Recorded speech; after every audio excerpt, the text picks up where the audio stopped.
Makakausap po natin sa pamamagitan ng telepono si Gloria Arellano, National Chairperson po ng Kadamay. Magandang hapon po, ma'am.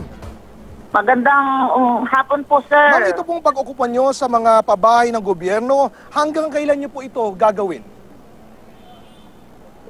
Ganito po yun, sir. Pagka ang gobyerno kasi ay ganito yung kanyang mga patakaran. Ang patakaran na dapat ay serbisyong pabahay at ginagawang negosyo, ay maaaring ang mga tao ay dadami ang walang matitirhan at madadami ang walang bahay talaga.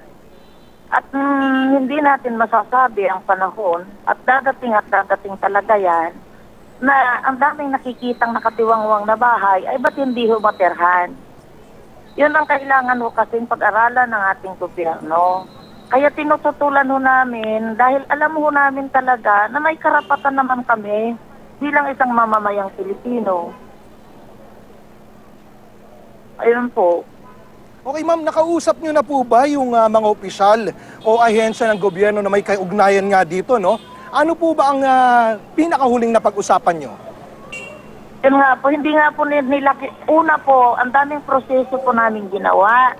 Ang dami pong proseso mula pa noong Agosto. Ay hindi ho naman nila pinapakinggan. Tapos po, nung nag-occupy na nung March 8, ay nagpatawag ka agad ng mga meeting. Doon ho sa Malolos ho ginanap. At March 10 po yon nung nagpatawag na ng meeting.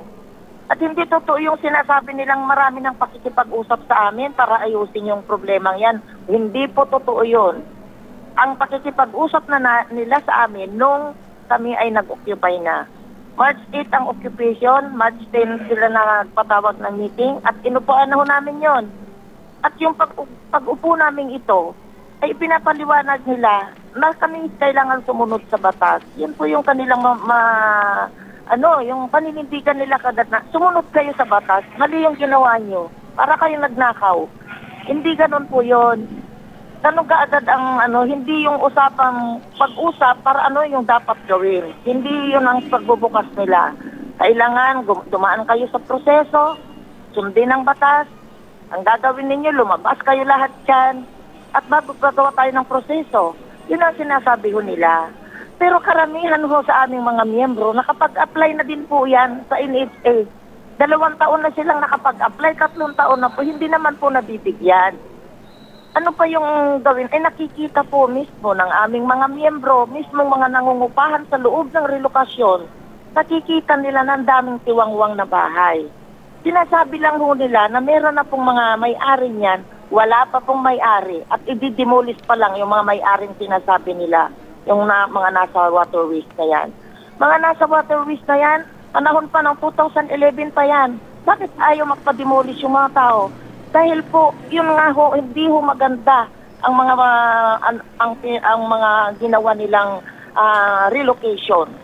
Lagi ang sabi ng mga tao, lagi ay walang tubig, walang malayo sa trabaho, ganyan. Kaya po yung mga iba nagbabalikan ho. Diba? Minsan, tama naman yung ibebenta na lang yung bahay dahil nagkasakit ang anak, nagkasakit ang magulang. Ibebenta na lang yung tirahan at aalis na uli. Dahil ito nga po yung nangyayari. Ano ba talaga ang serbisyo ng gobyerno? Negosyo ba ito? O ito ay serbisyo talaga? Kaya po, ang NHA po, marami po din kapalpakan talaga. Bakit kami hiibig? Ang mismong NHA, ang daming kapalpakan. Po. Hello. Ma'am, kung kayo po ang tatanungin ko, kasi nakapag-cover na rin po ako ng balitang ito at nakita natin talagang mainit yung debate patungkol dito. Talagang yung mga nagpupunta sa mga pabahay, talagang ayaw sumuko. Talagang gusto nilang okupahan yung mga bahay. At yung gobyerno naman, talagang nagmamatigas na hindi sila dapat umuko pa doon. Pero isipin lang natin, ma'am, kung kayo po ang masusunod. Isipin lang po natin, Miss Arellano, kayo po ang masusunod. Ano po ang ideal na senaryo para po matapos na ang problemang ito? Ito nga po, napakalawak nga po ang mga bakante. Ang sinasabi ho namin, kung ang gobyerno ay gusto niya yung mapayapa, bakit hindi na lang po i-award o bigyan ng entry pass ang mga tao nag-occupy? At yung sinasabi nilang mga dadating pa, yun ang ilalagay pa nila, marami pang pong bakante. Sinasabi nga po, napakarami pang bakante. Ang umoccupy lang sa amin, nasa 6,000 lamang. Eh, ang nabilang nga doon, 10,000 ang bakante. Pero sinasabi nila, meron nang naka-allocate dyan ng mga tao. Wala pa naman po yung tao. Bakit inaabot po ng 3 taon, 4 na taon na walang nakatira doon? Kaya yung nangangailangan sa kagyak po, dapat yun na luang pinipigyan mo nila. Kasi ito na po yung mga maralitang nangangailangan talaga ng masisilungan. At kung merong sinasabi nila may budget pa 2018, edi yun po yung pagpagawa nila doon sa mga gustong yung mga hindi pa pumupunta doon. At yun pang mga i-relocate po nila, yung mga i-demolish pa. Bakit hindi i-demolish yung mga tao? Dahil po ito, pagbibigyan ho yung interest ng mga kapitalista dito sa kalunturan. Kaya ang dami-dami pong nadidemolish. Ang dami nasusunog ang bahay. Dahil yung mga nasusunog ang bahay yan, gaya niyan sa atin, yung Mandaluyong, ilang beses ang nasusunog yan, may project po yan, ang public-private partnership. Yan po ang ano na yan. Kaya dapat ho, ang gobyerno natin, lalo na yung NSA, tignan niya. At mismo ang Pangulong Duterte, dapat aralin niya kung ano nang nangyayari sa loob ng ito. Ang dami pong anomalyang nangyayari po dyan. O, halimbawa po, yung sinasabi nila, 53,000 bakante sa buong Pilipinas na pinatayong pabahay ng mga pulis. Ayaw nga po ng mga pulis doon dahil napakalayot. Ikaw ba na pulis na may permanenteng sahod na binabawas sa sahod mo? Gusto mo bang tumira doon sa 22 square meter, 20 square meter na bahay? Na napakababa pa ang bubong? Kaya po ang niyan, sino ba talaga yung nangangailangan ng pabahay? Kaya ang panawagan ho namin talaga, ibigay na lang po sa mahihirap dahil wala naman nung tumira doon talaga ang serbisyo. Tubig, ilaw, kapos matapos, wala ho.